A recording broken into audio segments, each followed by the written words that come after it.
Take a moment to settle into stillness, letting your body soften and your breath flow naturally. Just a gentle arrival into this present moment. Let the distractions fall away, like autumn leaves. In Zen, we learn that simplicity is not about having less for the sake of less, but about creating space for what truly matters. Simplicity is a return to essence. A bowl, when empty, can be filled. A room, when uncluttered, invites presence. So too the mind, when freed from its excess noise and endless craving, becomes open to the truth that is already here. Consider the quiet satisfaction of a single warm cup of tea, sipped with full attention. In that small act, there is harmony. There is no need for a feast when one taste, savored, can offer the universe. The way of Zen calls us to simplify not only our homes or our schedules, but our thoughts, our speech, our actions. In simplicity, we remember that being is enough. You do not need to prove, or perform, or push. You need only to be aware. Awareness reveals the richness that already lives in each ordinary moment. The sound of the wind through leaves, the weight of your body grounded on the floor, the quiet beat of your heart, reminding you that life is now. We live in a world that often equates value with more. More work, more things, more accomplishments. But Zen whispers gently, enough. Enough is not a lack. Enough is peace. When we chase endlessly, we miss what is in front of us. When we simplify, we begin to see. A single breath, taken with care, is more meaningful than 1,000 moments passed in distraction. Simplicity brings clarity. It frees the mind from its tangle of wants and fears. It clears space for gratitude. When you are not preoccupied with what is missing, you can appreciate what is here. A clear space is a clear mind, and in that clarity, joy arises, not as a sudden burst, but as a steady glow. Like the sun rising over a still lake, simplicity reflects light inward. It shows us that we do not need to become anything. We only need to notice. Each day offers countless opportunities to return to simplicity. Washing a dish, walking without headphones, listening fully to someone without planning your reply. These are not small acts. They are the path itself. There is wisdom in tending to the everyday with attention and care. There is peace in the pause. Begin to trust that what you are seeking is not far away. It is here, in the uncluttered now. Simplicity does not ask us to abandon the world, but to meet it with presence, to strip away the excess until only what matters remains. And in that remaining, we find ourselves whole, awake, at peace. So as you breathe now, breathe simply. Let the breath be enough. Let this moment be enough. You are not behind. You are not broken. You are here. And that is everything. And in this awareness, allow yourself to explore deeper the richness that simplicity reveals. Notice the small things. A beam of sunlight through the window, the way steam curls from a cup, the sound of your own heartbeat echoing softly within your chest. These are not distractions. They are life itself. When you slow down enough to observe them, to witness them fully, you awaken to the sacred that hides in the ordinary. There is no need to climb mountains or chase distant goals. The stillness within you is the summit. The quiet breath you take is the journey. Zen teaches us that the simplest truths are the most profound. A single word spoken with kindness, a gentle step taken with care, a moment of silence shared in understanding. This is where meaning lives. Do not overlook what is near in pursuit of what is far. Do not discard the now for a dream of someday. You are already in the place where peace can find you. Let yourself be touched by the poetry of everyday life. The way a tree sways in the wind, the rhythm of rain on a roof, the scent of something cooking slowly on a quiet afternoon. These are invitations back to your center. You do not need more time, more things, or more approval. You need less noise between you and the truth. Simplicity is not sterile. It is not cold. It is full of warmth, full of life, because it makes space for what is real. When you empty your cup, you make space for what matters. When you clear your schedule, you discover where your heart longs to rest. In this space, the voice of wisdom speaks, not with urgency, but with quiet certainty. You are enough. This life, simple and unadorned, is more than enough. The way forward is not always to do more, but to do less, with more presence. Each step, taken in awareness, becomes a dance. Each word spoken with care becomes a blessing. So simplify, again and again. Return to breath. Return to being. Allow stillness to be your teacher. Allow simplicity to be your sanctuary. In this stillness, the mind becomes a mirror. It reflects not what we wish was true, but what simply is. The mirror does not argue. It does not exaggerate. It does not deny. It reveals. As we move through our days, practicing simplicity, the mirror shows us the truth that has always been waiting beneath the surface of our busy thoughts. The path of Zen is not a complicated one. It is a letting go, a peeling back, a return to what is essential, and in this return, the heart finds rest. In the simplicity of a single task, we can find the presence of 1,000 teachings. To sweep the floor with full attention is no different from deep meditation. To fold the laundry with care is to honor the fabric of your life. Let these moments teach you. Let them show you that meaning is not something to be found elsewhere, but something to be revealed here. When the mind is quiet, the world becomes vivid. Each sound, each color, each sensation steps forward into awareness, and life becomes artful again. We become artists not by what we add, but by what we remove. The unnecessary, the frantic, the false. And in their absence, beauty has space to breathe. Breathe now. And as you do, imagine each breath clearing a little more of the clutter. Each exhale a small release. Each inhale a quiet return. Simplicity is not a destination, but a rhythm, a song that life sings when we are not too busy to hear. Sit with that song. Let it fill you. Let it remind you that nothing is missing and everything is here. The taste of your food, the curve of your spine, the way light dances across the wall. These are not ordinary things. They are doorways. Doorways into a life that is whole, awake, and deeply enough. And when you forget, as we all do, simply begin again. Begin again with a breath, with a pause, with a step taken slowly, intentionally. This beginning is the practice. This return is the way. You do not need to strive to become more. You are already the sky, vast, open, and full of space. Clouds may come and go, but the sky remains. Let your life be like the sky, spacious, accepting, and profoundly simple. And as we move deeper into presence, let us turn our gaze inward, to the ever-shifting landscape of emotion.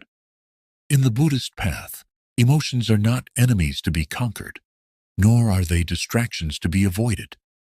They are passing weather in the sky of our awareness, worthy of observation, not identification.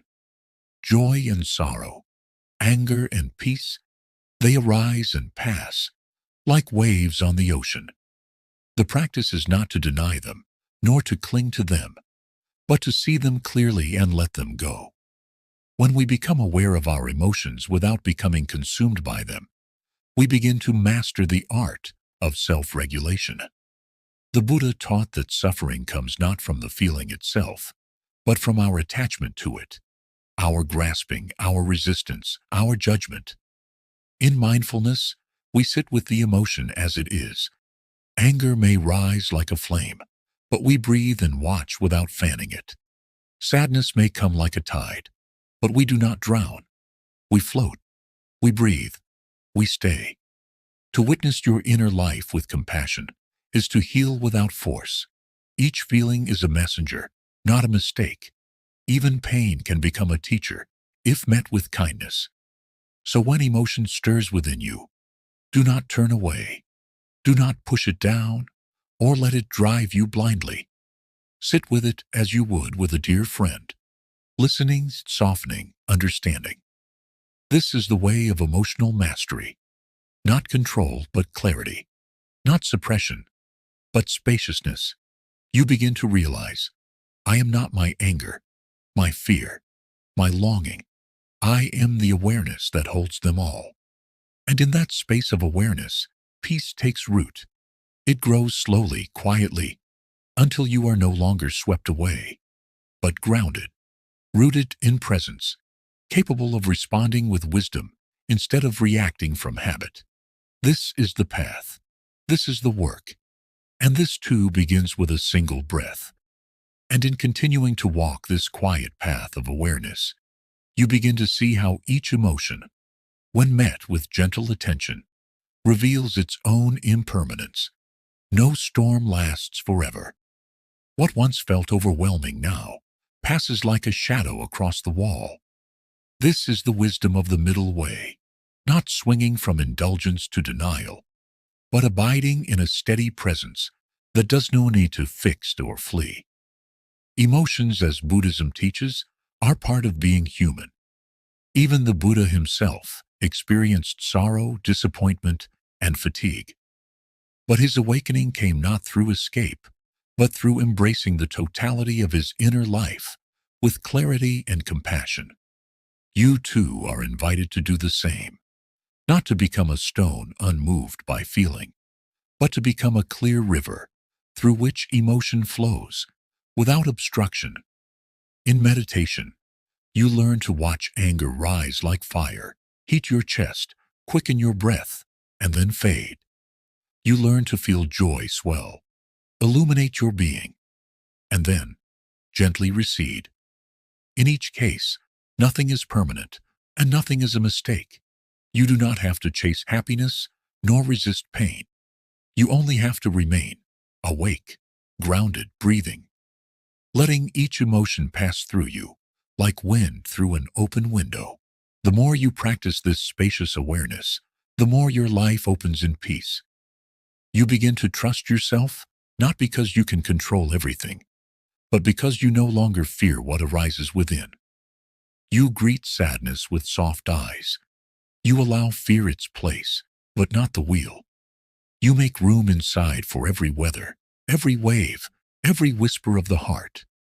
This is what it means to be free, not untouched, but unshaken. And in that freedom, love arises, not just for others, but for the self that is learning, stumbling, softening. The self that is human and whole and enough, just as it is.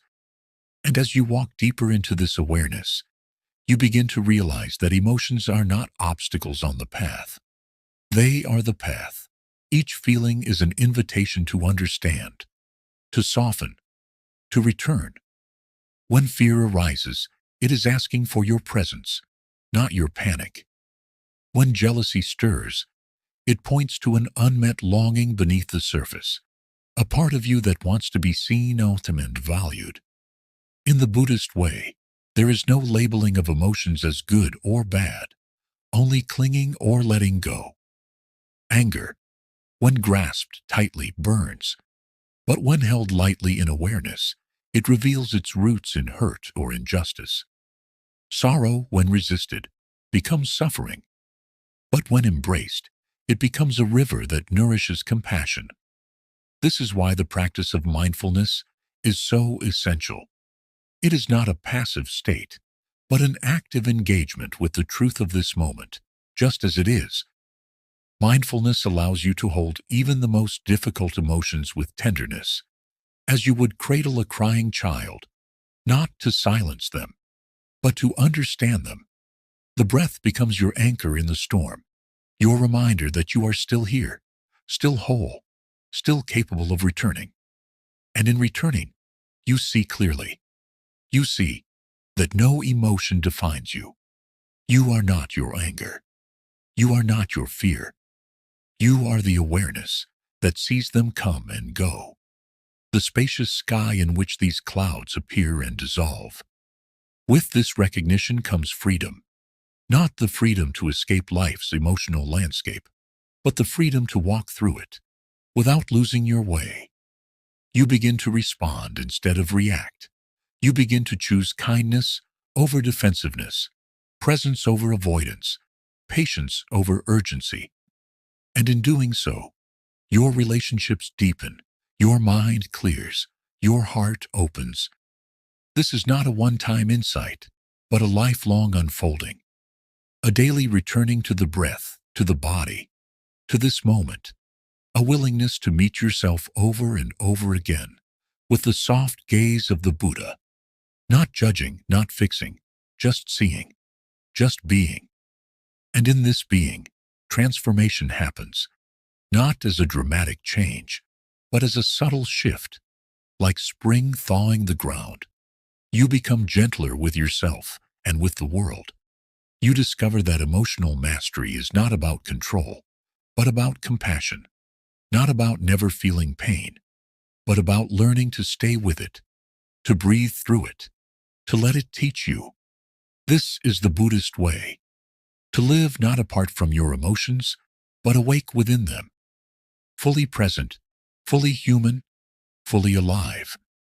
And so, with each breath, you continue walking the path, allowing the rising and falling of emotions to become part of your meditation, not something outside it. In this view, every moment becomes worthy of attention, every mood an opportunity to deepen awareness. Buddhism teaches that emotions are not enemies to be conquered, but messengers to be understood. Like waves returning to the shore, emotions appear and disappear, reminding us of impermanence, the core truth that nothing lasts forever. And in this impermanence, there is a gentle mercy. No emotion will stay. No storm lasts endlessly. Even joy, when clung to, becomes suffering. And sadness, when met with openness, reveals a space untouched by pain. Through steady practice, the mind learns to hold emotion like water in cupped hands, not grasping, not forcing, but allowing. Compassion grows not by denying your sorrow, but by sitting beside it, breathing with it, saying softly, "I see you." This simple act of acknowledgement is powerful. It interrupts the habitual patterns of suppression and over-identification. You are no longer overwhelmed, nor are you numb. You are aware. Awareness becomes your lamp in the darkness, illuminating not only what you feel, but how you relate to what you feel. You begin to notice the inner dialogue, how judgment sharpens your pain, how resistance amplifies your fear, and you gently let go one thought at a time. This is self-regulation, not as control, but as compassion in motion.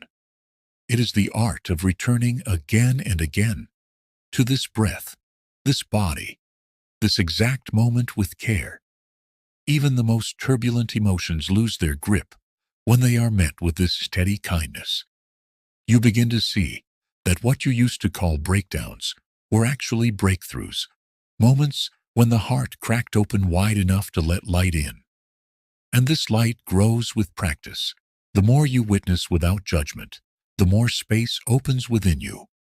Space to breathe, space to feel, space to choose. No longer a slave to reaction, you become a student of presence. And from this presence arises a new way of living, one where you are not tossed by every wave, but anchored in your own stillness. This stillness is not passive. It listens, it responds, it nurtures. And from it, compassion radiates, not only for yourself, but for all beings. You begin to recognize your shared humanity, how everyone suffers, everyone struggles, everyone seeks peace, and this recognition dissolves separation. The anger you once projected now becomes understanding. The shame you once carried transforms into forgiveness. The anxiety that tightened your chest becomes a call to slow down, to soften, to return. This is emotional mastery, not perfection, but presence, not escape, but embodiment. And as you continue to walk this path, you come to trust that you are not broken, not failing. You are simply human, learning to love what arises, one breath at a time. And so, with each breath, you move deeper into the practice of presence, becoming more attuned to the subtle currents of emotion that rise within you. You begin to notice how your body responds to your thoughts and feelings. The tightness in your chest when fear grips you. The flutter of excitement in your stomach when joy appears. The heavy weight of sadness that settles in your shoulders. These sensations are not just passing experiences. They are your body's way of communicating with you, guiding you back to the present moment. In Buddhism, the body is not separate from the mind. They are intertwined, and through mindfulness of the body, we begin to understand the full spectrum of our emotions. By feeling our emotions in the body, we free ourselves from the stories we tell about them, the narratives of "I am angry" or "I am sad." These are not truths, they are just experiences. And the moment we stop identifying so strongly with our emotions, we begin to regain control, not over the emotions themselves, but over our reaction to them. Emotional awareness is not about creating a wall between us and our feelings, but about recognizing them as passing clouds in the sky of our consciousness. The clouds come and go, but the sky remains. This realization brings peace. When emotions arise, they are not threats to our well-being, but invitations to practice compassion, first for ourselves and then for others. And when we meet our emotions with compassion, we are free from their grip. Compassion does not mean letting our emotions control us or allowing ourselves to be swept away by them. It means recognizing that emotions are temporary and that we have the power to choose how to respond to them. In this sense, emotional awareness becomes a form of self-liberation. We no longer live in reaction to external circumstances or internal turbulence. We live from a place of grounded awareness, where our emotions are just visitors passing through. We are the hosts of the experience, not the prisoners of it. As you continue to deepen your practice, you begin to notice the subtle changes within yourself. The sharp reactions to discomfort begin to soften. The rush to escape painful feelings becomes less urgent. You no longer feel the need to suppress your emotions or deny them. You allow them to be as they are, without judgment or attachment. You simply observe them, breathe with them, and let them pass. And in this space of non-resistance, your emotions lose their power over you. They no longer dictate your actions or define your sense of self. You are not angry. You are not sad. You are the awareness within which these feelings arise and dissolve. This shift in perception brings a profound sense of liberation. You are no longer at the mercy of your emotions. You are their witness, their caretaker, their companion. And this witness consciousness, this awareness of your thoughts, feelings, and sensations, becomes the key to mastering emotional awareness. With practice, you begin to cultivate a deeper understanding of the roots of your emotions. You recognize the patterns that arise in your thoughts and behaviors, and you see how they shape your experiences. You begin to see that most of our suffering is not caused by the emotions themselves, but by our attachment to them. We are afraid of feeling anger, so we push it away. We are ashamed of feeling sadness, so we hide it. But when we allow ourselves to feel fully and without resistance, we free ourselves from the cycle of avoidance and suppression. This is the essence of emotional mastery, not avoiding emotions, but embracing them with full awareness, with no need to change them. We simply allow them to be, knowing that they will eventually pass. The more we practice this awareness, the more natural it becomes. We begin to see that the emotional storms of life are not something to fear or avoid, but an opportunity to grow in wisdom and compassion. They are the soil from which our emotional intelligence can bloom. Each emotion, no matter how difficult, offers a lesson. Each moment of discomfort is a chance to practice patience, to deepen our understanding of ourselves, and to connect with the world around us. And in this process, we become more and more able to live fully in each moment with an open heart and a clear mind. Emotions are like waves on the surface of the ocean. Sometimes they are calm and still, sometimes they are turbulent and wild. But beneath the surface, the ocean is always at peace. The waves are transient, and they will eventually subside. In the same way, your emotions, no matter how strong or overwhelming they may seem in the moment, are temporary. They too will pass, leaving behind a sense of stillness and clarity. This is where the true practice lies, in allowing the emotions to come and go without clinging to them or pushing them away. The Buddha taught that attachment is the root of suffering. When we attach ourselves to our emotions, we create suffering. When we try to suppress or deny them, we create suffering. But when we can simply observe them, without judgment or reaction, we begin to see them for what they truly are: fleeting phenomena that arise and dissolve within the mind. In this space of awareness, we no longer identify with our emotions. We no longer see ourselves as angry, sad, or anxious.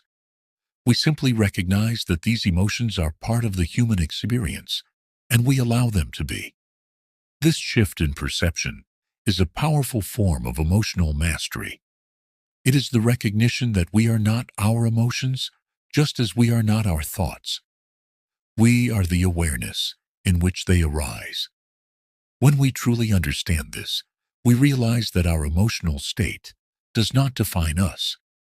Our emotions are like clouds passing through the sky, sometimes dark and stormy, sometimes light and fluffy, but always changing. And the sky, the awareness, remains untouched. Through mindfulness, we learn to sit with our emotions without judgment. We don't need to label them as good or bad, right or wrong. We simply allow them to exist, knowing that they are not permanent. This practice of non-attachment to emotions allows us to develop greater emotional resilience. We no longer react impulsively to emotional triggers. Instead, we respond with clarity and calmness, rooted in the present moment. This is the essence of emotional regulation in Buddhism. Not suppressing emotions, but transforming our relationship with them. We learn to recognize when emotions arise and simply be present with them. We observe how they move through our bodies, how they shift and change, and how they eventually pass. And in this process, we cultivate a deep sense of inner peace and equanimity. As we continue to cultivate this emotional awareness, we begin to notice the subtle ways in which our emotions influence our behavior. When we are mindful of our emotional states, we can choose how to respond, rather than reacting out of habit or conditioning. This awareness allows us to make more skillful choices in our relationships, our work, and our daily lives. We begin to act with greater compassion and wisdom, both toward ourselves and others. We learn to be more patient, more understanding, and more present in our interactions. When we can meet our emotions with kindness and compassion, we can extend that same kindness to others. Emotional awareness, in this sense, becomes a practice of loving kindness. It is the recognition that we are all human, that we all experience pain and joy, suffering and happiness, and when we embrace our own emotional struggles with compassion, we naturally extend that compassion to others. This compassionate awareness is not limited to our internal experiences. It also shapes the way we interact with the world around us. When we are present with our own emotions, we become more attuned to the emotions of others. We become more empathetic, more understanding, and more able to connect with others on a deep level. In this way, emotional awareness becomes a bridge to greater connection and harmony. It allows us to create more meaningful relationships, based not on the expectation of perfection, but on the acceptance of each other's humanity. We recognize that everyone is carrying their own emotional burdens, and we respond with compassion rather than judgment. As you continue your practice, you may find that your emotional awareness becomes more refined. You begin to notice the subtle shifts in your emotional state throughout the day. You become more attuned to the sensations in your body, the thoughts in your mind, and the feelings in your heart. This heightened awareness allows you to respond more skillfully to emotional triggers. You no longer react impulsively, but instead pause, breathe, and choose how to respond in a way that is aligned with your values and intentions. In this way, emotional awareness becomes a form of spiritual practice. It is a path of liberation, not from emotions themselves, but from the suffering that arises from attachment to those emotions. By practicing mindfulness and non-attachment, we are freed from the cycle of emotional turmoil. We no longer identify with our emotions, and we no longer allow them to control us. We are free to experience the full spectrum of human emotions without being swept away by them. Through this practice, we come to understand that emotional awareness is not about avoiding or controlling our emotions, but about embracing them with compassion and understanding. It is about being present with our emotions, without judgment or resistance, and allowing them to move through us, without clinging to them or pushing them away. In this way, we cultivate emotional resilience, equanimity, and wisdom. We learn to live with greater peace, joy, and compassion, both for ourselves and for others. In the end, emotional awareness is a practice of letting go. It is the recognition that we do not need to hold on to our emotions or try to control them. We simply need to be present with them, to allow them to arise and pass away, and to respond with wisdom and compassion. This is the Buddhist way of mastering emotional awareness, a path of mindfulness, non-attachment, and loving kindness. Through this practice, we can transform our relationship with our emotions and cultivate a deeper sense of inner peace and emotional freedom. If this message brought you calm, this space is always here for you.